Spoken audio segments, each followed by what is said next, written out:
싶은데, 자, 앱스타인이라는 남자는 사회의 정상을 찍었던 남자, 그리고 그 가면 뒤에서 영화의 악당보다 더 악독하게 미성년자 성착취를 하면서 흑막의 역할을 자처했던 남자, 그리고 데스노트의 야가미 라이터보다 더 악독하고 정점을 찍었던 남자, 그 사람이 바로 제프리 앱스타인인데요. 스타담 유튜브에 오신 걸 환영합니다.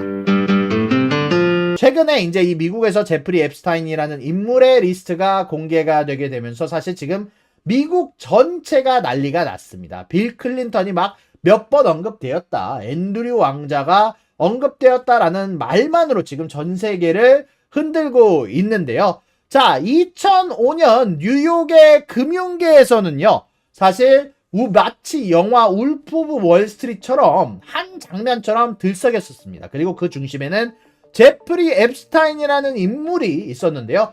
금융가의 미스터리맨으로 불렸던 그에게 이 미성년자와의 성행이라는 충격적인 혐의가 그 당시에 제기가 됐었습니다. 이건 뭐 마치 넷플릭스의 범죄 다큐의 플롯처럼 일반적인 범죄 이상의 그 무언가였는데요. 이 제프리 앱스타인의 이야기는 사실 영화 속 한 장면처럼 굉장히 드라마틱합니다. 뉴욕시의 브루클린에서 평범한 가정에서 태어난 그가 어린 시절부터 천재로서 유명했던 사람이긴 했는데요.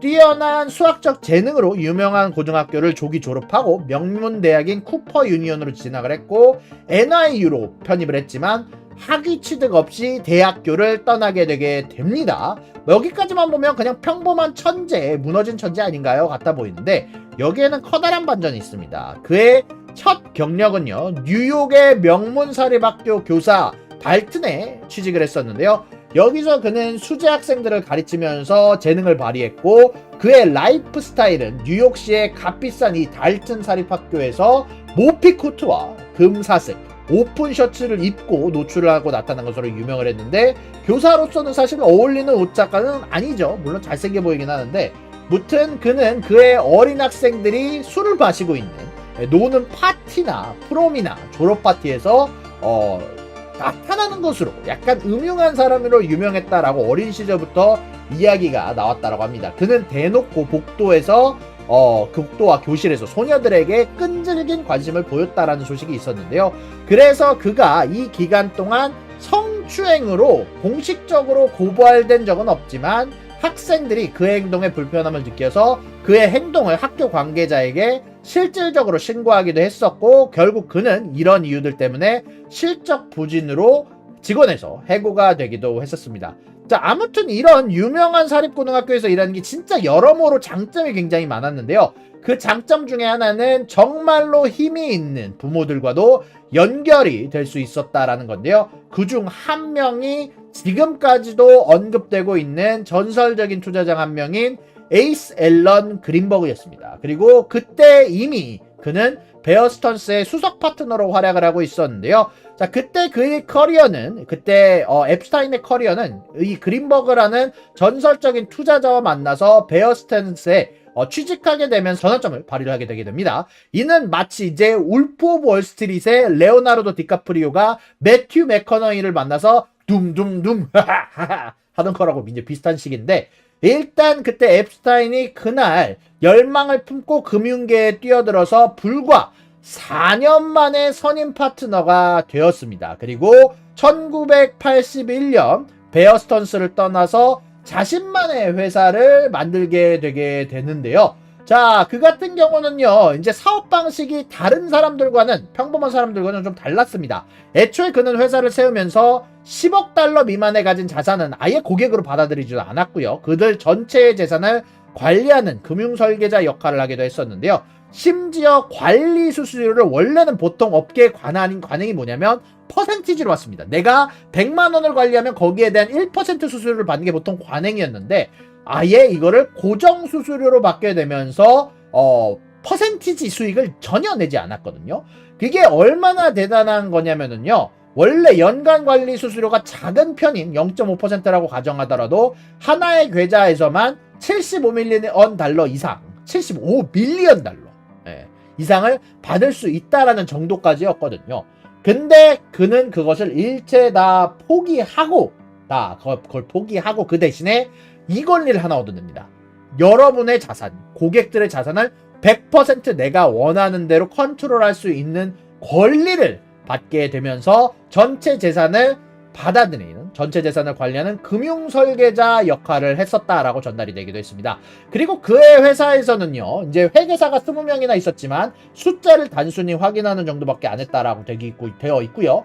행정 업무를 담당하는 직원 150여 명이 있었다라고 얘기를 하지만 사실상 결정을 내릴 수 있는 결정권자 혹은 회계를 관리하거나 분석할 수 있는 사람을 전혀 두지 않고 혼자서 고고하게 천재로서 모든 투자를 담당했다라고 얘기가 나왔는데요. 그리고 이 앱스타인 같은 경우는요, 아주 친하게 지내고 싶은 친구들을 모았습니다. 그리고 그들은 매우 강력하거나 똑똑한 사람들이었죠. 이게 문제가 많이 되는데요.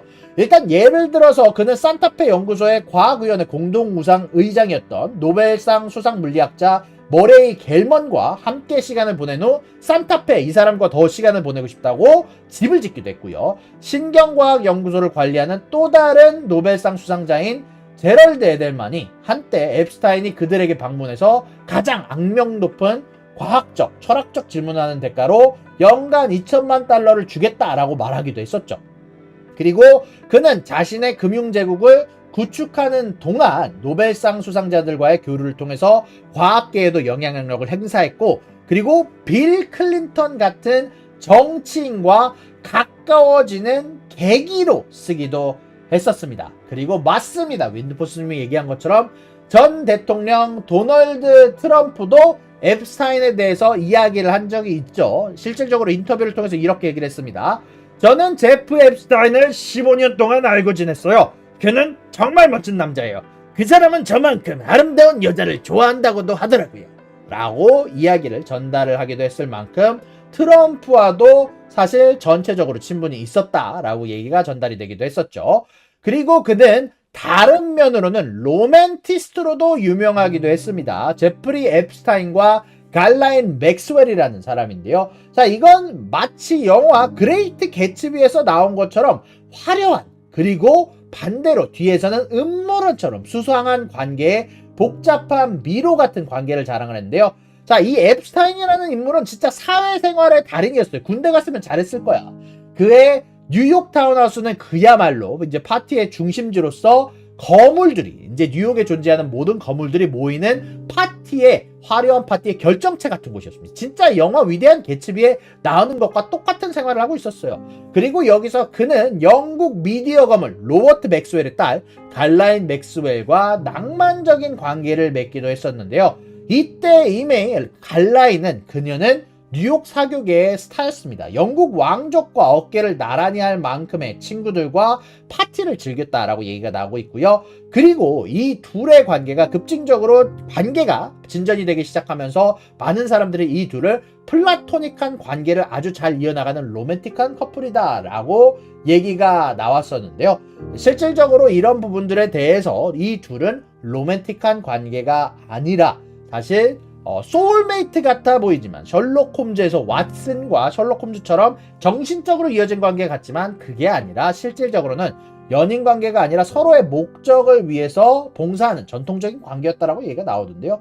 자, 무튼 앱스타인은 단순한 바람둥이, 파티에 빠진 로맨티스트가 아니었고 맥스웰도 단순히 사랑에 빠진 연인이 아니었다라고 하면서 서로의 욕망과 야망을 충족시키기 위한 완벽한 파트너였다라고 얘기가 나오는데, 그리고 이 화려한 외관 뒤에는 사실 훨씬 어두운 이면이 숨겨져 있었다라고 이야기가 나오고 있는데요. 자, 2005년 그의 엠파이어, 그의 제국이 무너지는 계기가 나오게 되게 됩니다. 2005년 그의 어두운 비밀들이 드러나기 시작을 했고 금융계의 거인이 무너지는 사건이 시작하게 되었었는데요. 자, 2005년 3월에 14세 소녀가 자신에게 끔찍한 일이 일어났다라고 부모에게 고백을 하면서 모든 것이 밝혀지기 시작을 했었는데요. 그때 그 부모는 이 딸이 겪은 이야기를 가지고 경찰에 신고를 했습니다. 자, 그리고 바로 팜비치 맨션에서 자신의 딸이 제프리 앱스타인이 성추행을 했다라는 이야기를 가지고 일단 이 경찰에게 갔는데요. 그리고 경찰에서 이 소녀를 신문을 위해서 경찰에 끌고 갔었는데, 그때 그녀가 이야기하기를 나는 여성 2명이 나를 끌고 갔다라고 밝혔고요. 그리고 그에 따라서 그 2명의 여성을 신문했더니 그 2명의 여성들도 나도 피해자다라고 얘기를 했습니다. 나도 피해자다. 나도 똑같이 방금 그 여자애가 끌려간 것처럼 다른 여자애 2명이 앱스타인한테 끌고 갔다라고 하면서 피해자가 수십 명이 확인이 되었었습니다. 그리고 그들은 중요한 게 택시를 타고 앱스타인의 팜비치 해안가 사유지에 도착했고 연문을 통해서 주방에서 데려가서 간식을 제공받고 난 후에 위층에 있던 앱스타인에게 인도되었다라고 얘기가 나오고 있는데요. 앱스타인을 기다리고 있던 그 당시 피해자 중 한 명인 코트니 와일드는 앱스타인에게 성폭행을 당했을 당시 14세였다라고 합니다. 그리고 그의 이런 나쁜 전략, 추악한 전략은 노숙자들, 여성 노숙자들 혹은 현재 상황이 좋지 않은 아무도 피해자의 말을 믿지 않을 여자들을 공략했다라고 하고요. 그리고 그의 전략은 그의 명성을 지키는데 도움이 많이 됐었습니다. 이제 대부분의 피해자들인 13세에서 16세 사이의 소녀들은 그 당시에 자신의 말을 해줘봤자 믿지도 않을 거다 보니까 거액을 약속받은 이후에 사실 이 유혹을 떨치지 못하고 또 다른 여성들을 데리고 오면서 지속적으로 막대한 돈을 받았고요. 그리고 피해자들에 의해 또 다른 피해자가 생기게 되면서 피라미드처럼 앱스타인에 대한 피해자가 지속적으로 늘어나면서 하루에 3번이 넘는 성폭행을 하기도 했다라는 소식이 전달이 되기도 했습니다. 자, 그에 따라서 수십 명이 그를 고소를 했는데 앱스타인은 증언 중에 나는 자백을 하지 않겠다 하면서 묵비권을 행사할 수 있는 수정헌법 제5조 권리를 200회 이상 발동했다라고 소식이 전달이 되기도 했는데요. 앱스타인 같은 경우는 53페이지 분량에 해당하는 기소장을 받았고 거기에는 약 40명의 10대 소녀들을 대상으로 저지른 범죄 목록이 포함되어 있었다라고 합니다. 자, 그러면은 40명에 해당하는 10대 소녀들은 사실 많이 이렇게 건드렸다고 하면 무조건 종신형이거든요. 원래 연방교도소에서 종신형을 받을 만큼의 범죄였음에도 불구하고 앱스타인 같은 경우는 진짜 돈이 많고 권력이 있던 인물이었어요. 그래서 이 증언들에 대한 신빙성이 확인되었음에도 불구하고 자신의 권력과 영향력을 이용해서 어마어마한 감형을 받았습니다. 자, 이게 어느 정도의 감형이었냐면은 앱스타인이 2007년 웨스트팜비치의 메리어트 호텔에서 앱스타인의 법미팀은 마이애미의 최고 검사였던 알렉스 아코스타와 이례적으로 이제 감형에 대한 거래를 성공시켰는데요. 자, 이게 어느 정도 감형을 성공시켰냐면 아까 말씀드렸다시피 이거는 진짜 종신형을 받아도 못지 않은 범죄의 범죄였는데 근데 그의 법무팀, 앱스타인의 법무팀이었던 제이 레프코비치가 리드하고 있던 법무팀이 일단 이 사람이 누구였냐면 명망 높은 워싱턴 DC 로펌 출신이며 아코스타의 사실 전 동료였거든요. 이 사람이 아코스타라는 이 검사의 동료야. 결국 둘 사이에 커넥션이 있었고 둘 사이에 어떤 이야기가 오갔는지 모르지만 결국 그는 불기소에 합의를 했고요. 그 대신 앱스타인은 2건에 대한 유죄를 인정을 했습니다. 근데 이 2건에 대한 유죄가 사실 좀 말이 안 됩니다. 진짜 말도 안 돼. 자, 이 유죄가 뭐였냐면 이 사람이 나는 일단 이 미성년자인 줄 모르고 매춘을 한 거다. 내가 성폭행을 한 게 아니라 성추행을 한 게 아니라 내가 그냥 모른 상태로 이 사람이 미성년자인 걸 모른 상태로 매춘을 했다 라고 얘기를 한 거거든요. 자, 그러다 보니까 요것 관련해서 후에 쿠빈이란 변호사가 얘기를 하기를 뭐라고 했냐면 피해 여성들은 2번 갈기갈기 찢어졌다. 한 번은 앱스타인에 의해서, 두 번째는 그들을 매춘부로 찍은 시스템에 의해서 피해를 받았다라고 얘기가 나왔는데 결국 그는 많은 종신형을 받은 성범죄자들과를 달리 겨우 카운티 교도소에서 13개월형을 선고받았습니다. 1년 언저리밖에 안 받았어요. 그리고 심지어 앱스타인은 감방에 갇히지 않고 카운티 교도소에 개인독에 수감이 됐고요. 보안관 사무실은 실질적으로 그에게 일시적 석방 특권을 부여를 했습니다. 자, 웨스트팜비치에 있는 그의 고급 사무실로 나 일해야 되니까 내가 없으면 미국이 안 돌아가니까 일주일에 6번 하루 12시간씩 감옥을 나갈 수 있는 권한을 제공을 했는데요. 사실 앱스타인의 리무진은 종종 오전 7시 15분에 그를 감옥에서 데리러 왔고 어떤 날에는 데리고 와서 오후 11시까지도 그를 되돌려 놓지 않았습니다. 하루 12시간을 넘어놓은 그 상황이 진행이 되기도 했었는데요. 절대로 일반 범죄자들한테는 주어질 수 없는 권한이었죠. 그리고 아코스타와의 협의는, 거래는 진짜 형언할 수 없는, 말도 안 되는, 지금 봐서는 악질적인 거래를 두 가지나 포함을 했었습니다. 자, 그게 뭐냐면요.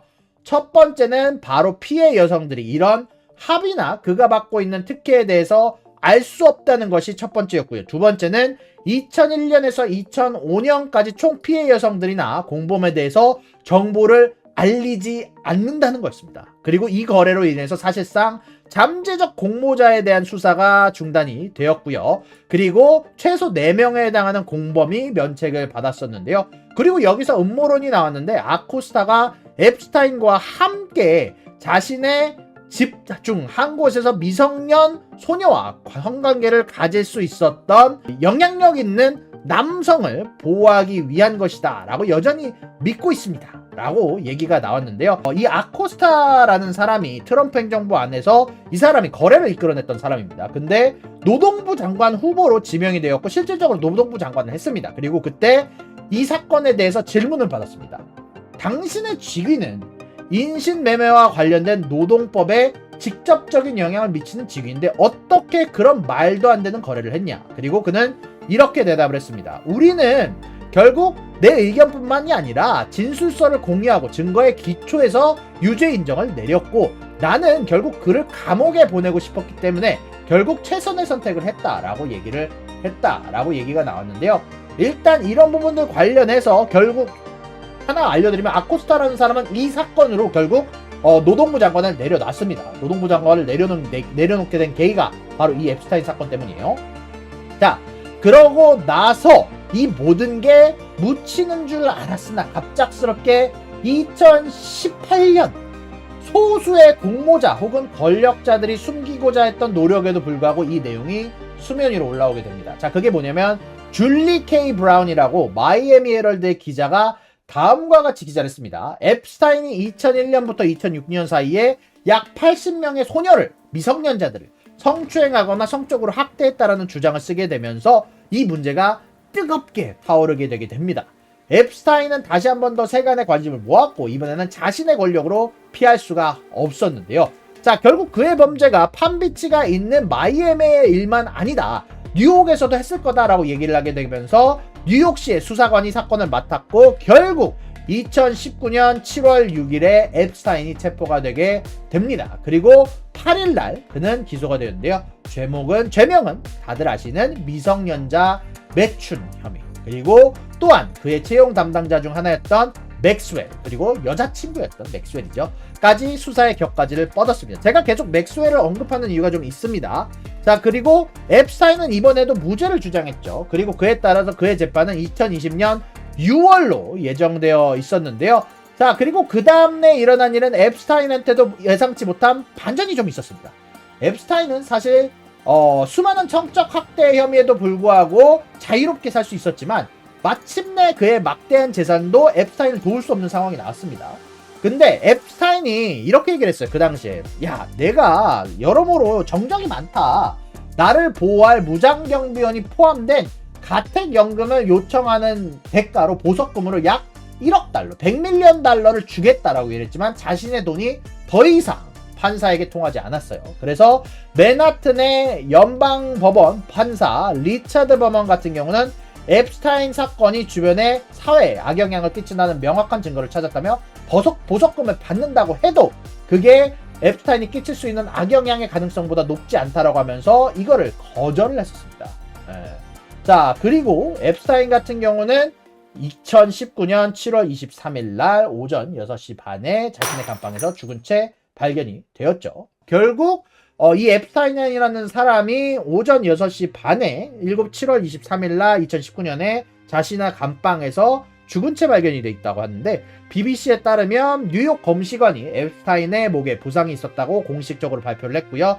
일부는 내가 혼자서 앱스타인이 혼자서 자해했을 수도 있다고 생각하지만 다른 수감자들에 의한 살해를 배제하지는 않았다라고 얘기가 많이 나오고 있죠. 그리고 이 이후에 가장 엄격한 감독이 필요했던 남성들을 왜 감시하지 않았냐라고 비난을 받았지만 결국 추가적인 발표 없이 자신이 혼자서 죽었다라고 발표가 나기도 했었는데, 근데 나중에 이 검시관은 나중에 따로 잘렸습니다. 근데 결국 이게 뭐 감시가 안 됐다, 결국 혼자서 죽었다는데 결국 여기에 대한 공범이 발표가 되지 않았죠. 뭐 결국 아까 말씀드렸던 격까지 앱스타인의 여자친구 맥스웰을 상대로 걸린 소송에 대한 판결이 났는데 2021년 말에 결정이 됐는데, 자, 이 재판에서 언급된 사람들을 전부 익명으로 처리를 했습니다. 앱스타인이 저지른 범죄와 직접 연루되지 않았기 때문이라는 변명이 됐는데, 자, 여기서 끝날 줄 알았으나 대반전이 일어나게 되게 됩니다.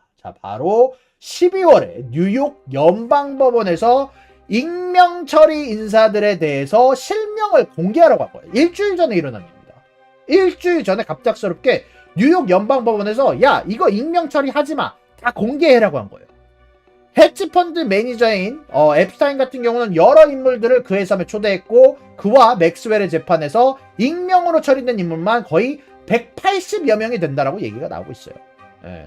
실명 공개에 사실상 언급된 인물들, 언급될 수 있는 인물들이 앱스타인과 연관됐다는 이유만으로 심각한 불이익을 받는 건 부당하다라고 하면서 법원에 항의했지만 받아들여지지 않았고요. 그에 따라서 바로 오늘 1월 어제죠. 어제 기준으로 앱스타인 리스트가, 그리고 그의 범죄에 관련되었던 이메일과 여러 가지가 공개가 되었는데요. 자, 일단 이 문건에서 실명이 나온 인수 대다수는 사실 앱스타인과의 관련성이 드러나 이미 대가를 치렀습니다. 근데 여러 음모론이 도는 만큼, 새로운 정보가 나오는 만큼 추가적으로 다른 사람들에게도 악재를 작용하고 있는데요. 그리고 그 중에서 가장 언급이 많이 되고 있는 인물이 두 명이 있는데, 첫 번째는 빌 클린턴 대통령이고요. 이 빌 클린턴 대통령 같은 경우는 소녀들과 관련해서 어린 것을 좋아한다라는 말을 들었다라는 내용이 요한나 소베리가 피해자들 중 하나가 언급했다라고만 되어 있고, 범죄를 저질렀다라는 내용은 없었지만, 자, 그 대신에 자, 이 엘리자베스 2세 여왕의, 지금은 돌아가셨지만 영국 여왕의 막내 아들인 앤드루 왕자가 2001년 앱스타인의 맨하튼 저택에서 쇼베리 피해자의 가슴을 만졌다라는 이게 언급이 되게 되면서 사실 영국 왕실에 대해서 지금 난리가 났습니다. 영국 왕실에 지금 난리가 났어요. 그리고 이런 부분들은 앤드루 왕자 같은 경우는 실질적으로 예전에 민사소송을 제기한 피해자의 주프레에게 거액의 합의금을 지급하기도 했으며, 왕실 직함 대부분을 박탈을 당한 상태로 사실상 왕실 공식 행사에서도 모습을 드러내지 않고 있죠. 그리고 여기에서 더 나아가서요, 폭스뉴스 같은 경우는 한 발 더 나아가서 공개된 문건에 유명 마술사 데이비드 카퍼필드의 이름이 언급됐다라고 이야기가 나오고 있는데, 쇼베리는 앱스타인의 친구였던 커퍼필드와 디너파티에서 만났고 그가 마술 트릭을 보여주기도 했다면서, 그는 내게 다른 소녀들이 찾아주는 대가로 돈을 받고 있는 걸 알고 있느냐, 한마디로 미성년자 관련한 성착취를 알고 있느냐라고 물었다라고 언급이 되기도 했고요. 그리고 별개로 녹취된 녹취록에서는 주프레는 정치권과 금융권 관련된 인사와 다수와 성관계를 맺었다라고 언급이 되기도 했었습니다. 그리고 그 대신에 주프레는 성관계 당시 자신이 미성년자였는지 합의되지 않은지 관계였는지 여부에 대해서는 증언하지 않았다고 합니다. 그리고 주프레 같은 경우는 아까 말씀드렸다시피 아까 앤드류 왕자가 거액의 합의금을 지급한 상대죠. 아마 그래서일 가능성이 높다라고 얘기가 많이 되고 있고요. 그리고 이번에 새롭게 공개된 내용에 따르면, 새롭게 밝혀진 내용이 있는데요, 그 주프레가 성관계를 맺었던 인물들 중에서는 억만장자 사업가 톰 프리츠커가 포함되어 있다라는 소식이 전달이 되기도 했습니다. 그리고 이 소식이 전달이 되고 나서 어저께 갑작스럽게 하얏트가 개파락을 기록하기도 했었죠. 네, 이 톰 프리츠커가 원래 하얏트 쪽에 많은 주식을 갖고 있는 인물이다 보니까 전체적으로 이것이 주식시장에도 영향을 주게 되면서 전체적으로 악재로 작용하는 경우가 많았다라고 전달해 드릴 수 있을 것 같습니다. 그리고요, 사실 요거 말고도 더 많은 사람들의 이름이 언급이 되어 있습니다. 그리고 뭐 일단은 뭐 개인적으로 여러모로 범죄에 관련되지 않을 가능성이 높다 보니까 사실 이 뉴스에 관련해서 좀 더 디테일하게 나온 뉴스들이 많은데 제가 굳이 좀 다루지는 않을 것 같아요. 일단 왜냐면은 여기 언급이 된 모든 사람들이 범죄에 연루된 사람들은 아니거든요. 그리고 사실 이 소식에 대한 파장이 왜 큰지 여러분들한테 한번 이야기를 해보면, 여러분들 빌 게이츠가 왜 이혼했는지 알아요? 빌 게이츠가 이혼한 이유가, 자, 앱스타인이 불륜 폭로에 대한 협박을 했기 때문이고요. 두 번째로는 멜린다 게이츠가 직접 밝힌 내용인데 성범죄자 앱스타인과의 친분이 있었다라는 내용으로 2년 전부터 이혼을 준비를 했다라고 소식이 전달이 되기도 했습니다. 그만큼 이 소식의 파장은 아까 말씀드렸던 앤드루 왕자가 실각하는 계기가 되기도 했고요. 빌 게이츠라는 세계의 커플이 이혼하는 계기가 되기도 했고, 스티븐 호킹도 언급이 됐지만 범죄자의 언급이 된 게 아니라 그 섬에 참여를 했다, 그 섬에 들어갔다라는 얘기만 있기 때문에 언급이 됐었던 거고요. 자, 그러다 보니까 일단 요거에 대해서 간단하게 많이들 다 정리를 했고 모든 소식들을 정리를 해드렸지만, 간단하게 정리를 하면 파급력이 굉장히 높은 사건이고, 여러분들한테 마지막으로 피해자의 발언을 한번 마지막으로 여러분들한테 공유를 해보고 싶은데, 우리는 평생 동안 앱스타인의 행동으로 인한 상처를 안고 살아야 하며 앱스타인은 그가 저지른 범죄 그리고 수많은 사람들에게 끼친 고통과 트라우마의 결과가 우리에게 미치는 영향을 모르고 살 것입니다. 앱스타인은 사라졌지만 아직 숨어있는 수많은 사람들도 벌을 받아야 할 것입니다 라고 언급하면서 피해자가 발언했던 것까지 여러분들한테 마지막으로 전달을 해드렸습니다. 구독과 좋아요는 사랑입니다, 여러분. 유사남의 구독과 좋아요를 눌러주세요. 그리고 여기 있는 비디오도 여러분들을 위해 준비한 거니까 여러분들이 항상 살펴주시면 감사하겠습니다.